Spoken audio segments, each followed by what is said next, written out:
teman-teman, ada nggak teman-teman yang organisasinya lagi berantakan? Teman-teman ada nggak organisasinya yang lagi dihadapi dengan tantangan tentang pengurusnya yang lagi down semangatnya dan ataupun pasif? Teman-teman ada yang nggak yang kayak gitu? Teman-teman, ada salah satu istilah di organisasi, namanya itu adalah kedewasaan organisasi. Dewasa dalam organisasi. Teman-teman pernah dengar nggak istilah itu?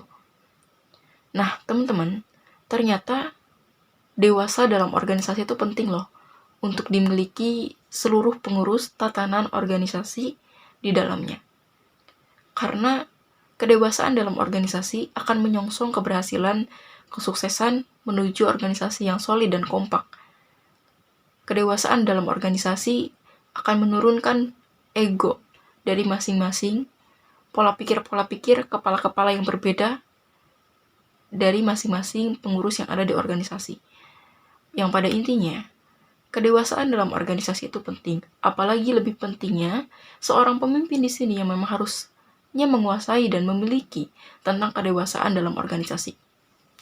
Teman-teman, kedewasaan dalam organisasi itu adalah tentang kelola perasaan dan pikiran yang matang. Kedewasaan dalam organisasi itu adalah pandai dan pintar menyikapi hal-hal yang terjadi di organisasi. Semisal, organisasi itu penuh dengan ego. Semisalnya seperti ini. Ada pengurus kamu yang dia tuh secara karakter pribadi tidak begitu menyukai tentang obrolan yang panjang. Kemudian tidak menyukai tentang dia harus memulai obrolan duluan. Terus ada juga karakter dari pengurus yang dia itu kalau misalkan gak suka sama satu orang, jadi males organisasi. Atau ada juga yang dia tuh kalau misalkan dia lagi ada masalah gitu ya, masalahnya tentang diri dia sendiri, tapi dia jadi gak mood semuanya, termasuk tentang organisasi. Ada gak yang seperti itu? Nah, konteks kedewasaan dalam organisasi di sini, khususnya saya ambil contoh sikap dari seorang pemimpin ya, biar mudah dipahami dulu.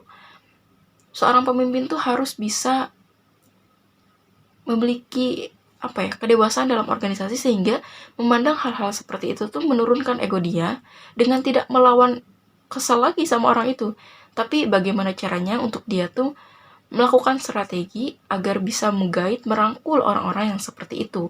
Berikut sebaliknya, dari orang-orang yang memiliki karakter seperti tadi, penting tuh memahami tentang kedewasaan dalam organisasi. Jadi dia harus paham, kalau misalnya jikalau memang dia memiliki masalah pribadi personalnya, dia tuh tidak perlu dan tidak boleh untuk menyebar mengkait luaskan sehingga tidak mood apa-apa di organisasi, atau bahkan parahnya dia sampai mengikat diri gitu ya, membatasi diri dengan organisasi, jadi tidak hadir rapat gitu ya, hilang tanggung jawab gitu ya. Nah, konteks kedewasaan organisasi ini tuh akan menjadi penengah pada akhirnya memahami kalau konteks kesadaran dia di organisasi itu baiknya seperti apa dan harusnya seperti apa.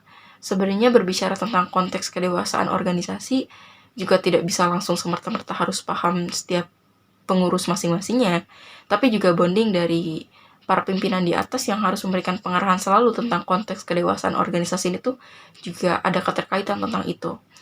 Nah, jadi itu teman-teman. Jadi intinya, teman-teman yang di organisasi khususnya orang-orang yang menjadi ketua nih, yang memegang kekuasaan gitu ya, memiliki pemegang kendali di organisasi harus paham tentang konteks kedewasaan organisasi. Jadi apapun yang terjadi di organisasi itu dia menyikapi dengan dewasa, dia menyikapi dengan pemikiran yang tenang, serta keputusan yang netral, tidak menyudut pihakan kepada siapapun, sehingga keputusan dan sikap yang dia implementasikan dalam menghadapi satu konteks yang berbentrokan atau menghadapi sebuah masalah itu dapat diterima oleh siapapun. Pada intinya, kedewasaan dalam sebuah organisasi itu penting. Terus teman-teman yang di organisasi, teman-teman harus memahami tentang pola organisasi. Secara teori, sebenarnya organisasi itu tidak akan pernah bisa untuk bahasanya itu aktif selalu, membara selalu dari awal periode sampai akhir periode gitu ya. Satu periode itu dari mulai dilantik sampai lengser, itu teman-teman berharap pengurus itu tetap harus semangat terus gitu ya, harus aktif terus, harus solid terus. Nggak bisa kayak gitu. Secara teori, organisasi itu hanya bertahan di periode-periode awal, beberapa bulan awal. Jadi penting sekali nih teman-teman yang pemimpin khususnya di sini ya, karena pemimpin tuh sangat-sangat sakral banget nih, center banget pokoknya tentang kesuksesan organisasi pada akhirnya nanti.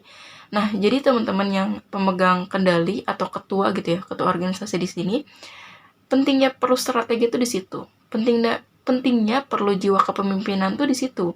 Karena itu tadi, organisasi itu secara teori dasarnya itu tidak bisa terus bertahan aktif gitu ya, terus membara gitu ya, berharap pengurus itu tetap semangat, solid gitu ya, nggak ada turunnya semangat, nggak ada masalah gitu ya, apapun itu nggak bisa memberikan pengharapan seperti itu.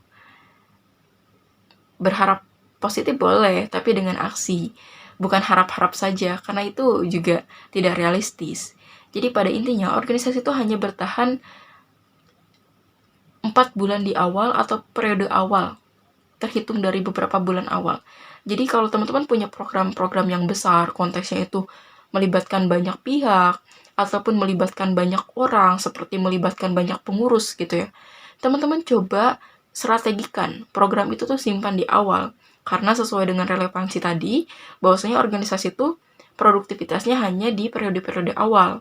Pada akhirnya itu sangat normal jika masanya di pertengahan organisasi pengurus kamu redup, pengurus kamu udah mulai pasif gitu ya, nggak seantusias di awal. Itu tuh wajar hal-hal kayak gitu, karena teori pun dari segi penelitian seperti itu, tidak akan bisa bertahan satu periode secara menyeluruh gitu ya. Jadi kembali pada intinya perlu strategi program-program besar yang melibatkan banyak pihak, melibatkan orang banyak. Sebaiknya strategikan, simpan di awal periode agar kegiatan itu aman dan terkendali.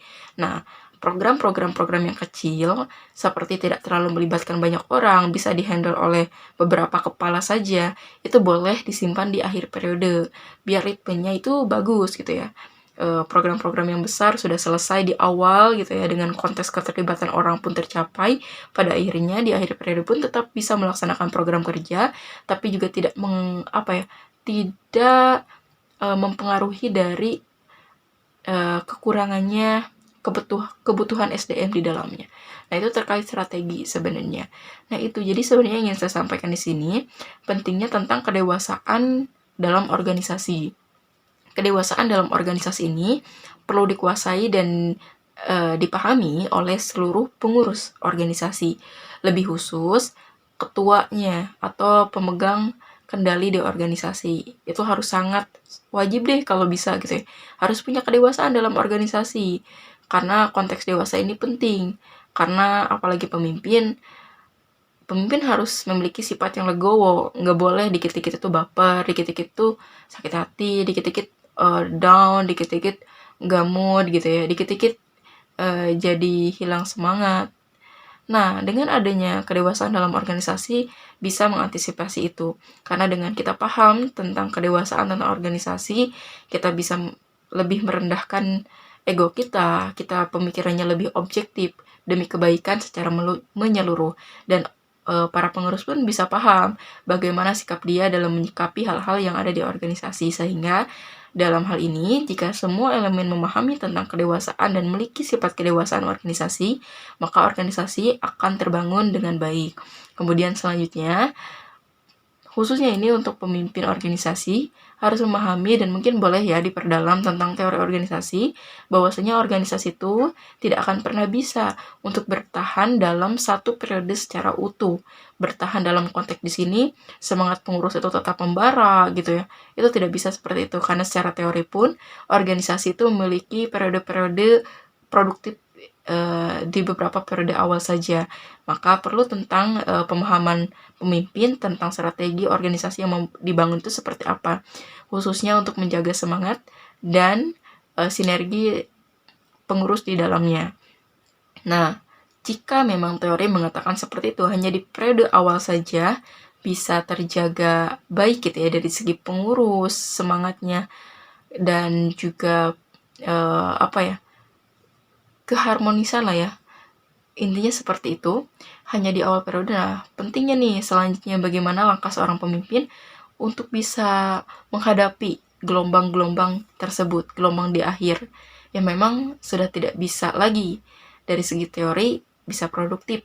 Nah, inilah perlunya strategi, seperti misalnya adakan upgrading atau adakan kumpul bersama. Itu bisa menjadi salah satu langkah-langkah strategi untuk bisa mengantisipasi dan tetap menjaga alur organisasi agar tetap terjalin dengan baik sampai akhir periode. Semoga bermanfaat. Sampai jumpa di video selanjutnya.